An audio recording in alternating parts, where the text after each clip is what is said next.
Hello everyone, welcome to కోమోట్కి చిత్రంగా. Previous episode లో font promotion గురించి నేర్చుకున్నాం. ఈ రోజు టెస్ట్ లో చాలా స్పెషల్ అండ్ కన్ఫ్యూజింగ్ రూల్ అయిన 10% అంటే ఇంగ్లీష్ లో ఈ పాస్ గురించి కంప్లీట్ గా ఈజీగా నేర్చుకుందాం. 10% అనేది ఫ్రెంచ్ వర్డ్. మనం ఈ 10% పర్ఫార్మ్ చేయడానికి మనకు కావాల్సిందల్లా అపోనెంట్ పాన్ ని 2 స్టెప్స్ మూవ్ చేయడం. Like this. For suppose white E4 play చేస్తే బ్లాక్ E5 ప్లే చేస్తారు. White again F4, black H5, now white F5. Now ఇప్పుడు బ్లాక్ అనే యొక్క G పాన్ ని 2 స్టెప్స్ ఫార్వర్డ్ మూవ్ చేస్తే మనకి 10% ఛాన్స్ ఉంటది. ఇట్లా డయాగ్నల్ ఎప్పుడు కూడా పాన్ అనేది డయాగ్నల్ గా మాత్రమే క్యాప్చర్ చేస్తాయి. సో నార్మల్ గా క్యాప్చర్ చేసినప్పుడు నార్మల్ గా సింగిల్ స్టెప్స్ వేస్తూ క్యాప్చర్ చేస్తే నార్మల్ క్యాప్చర్. అదే డబుల్ స్టెప్ వేసినప్పుడు పాన్ డబుల్ స్టెప్ వేసినప్పుడు పాన్ తో క్యాప్చర్ చేస్తే దాన్ని 10% అంటాం. మీకు డౌట్ రావచ్చు, పాన్ అనేది 2 స్టెప్స్ వేసింది కదా, మరి వైట్ పాన్ ఎలా క్యాప్చర్ చేయగలిగింది అని. ఫర్ సపోజ్ పాన్ 2 స్టెప్స్ వేసే పవర్ ఫస్ట్ స్టెప్ లో ఉంది, బట్ దాని యొక్క అసలైన లక్షణం సింగిల్ స్టెప్స్ వేయడం. సో పాన్ అనేది సింగిల్ స్టెప్ గా కన్సిడర్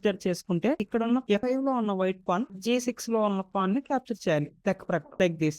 ఇట్లా G6 మూవ్ చేస్తే పాన్ డయాగ్నల్ గా క్యాప్చర్ చేస్తుంది వైట్ పాన్. సో ఇది బేసిక్ రూల్. కానీ పాన్ ఎప్పుడైతే 2 స్టెప్స్ ఫార్వర్డ్ మూవ్ అయిందో అప్పుడు మనం సేమ్ యాజ్ ఇట్ ఈస్ ఇందాక లాగానే డయాగ్నల్ గా క్యాప్చర్ చేస్తాం. దీన్ని 10% అంటాం. 10% కి మెయిన్ రూల్ పాన్ అనేది 2 స్టెప్స్ ఫార్వర్డ్ మూవ్ అవ్వాల్సిందే. సింగిల్ స్టెప్ ఈ 10% అనేది పాసిబుల్ కాదు. ఇప్పటి వరకు పాన్ గురించి కంప్లీట్ గా తెలుసుకున్నాం. నెక్స్ట్ ఎపిసోడ్ లో రూల్ గురించి డీటెయిల్ గా స్టార్ట్ చేద్దాం. Please subscribe, like and comment. Thank you.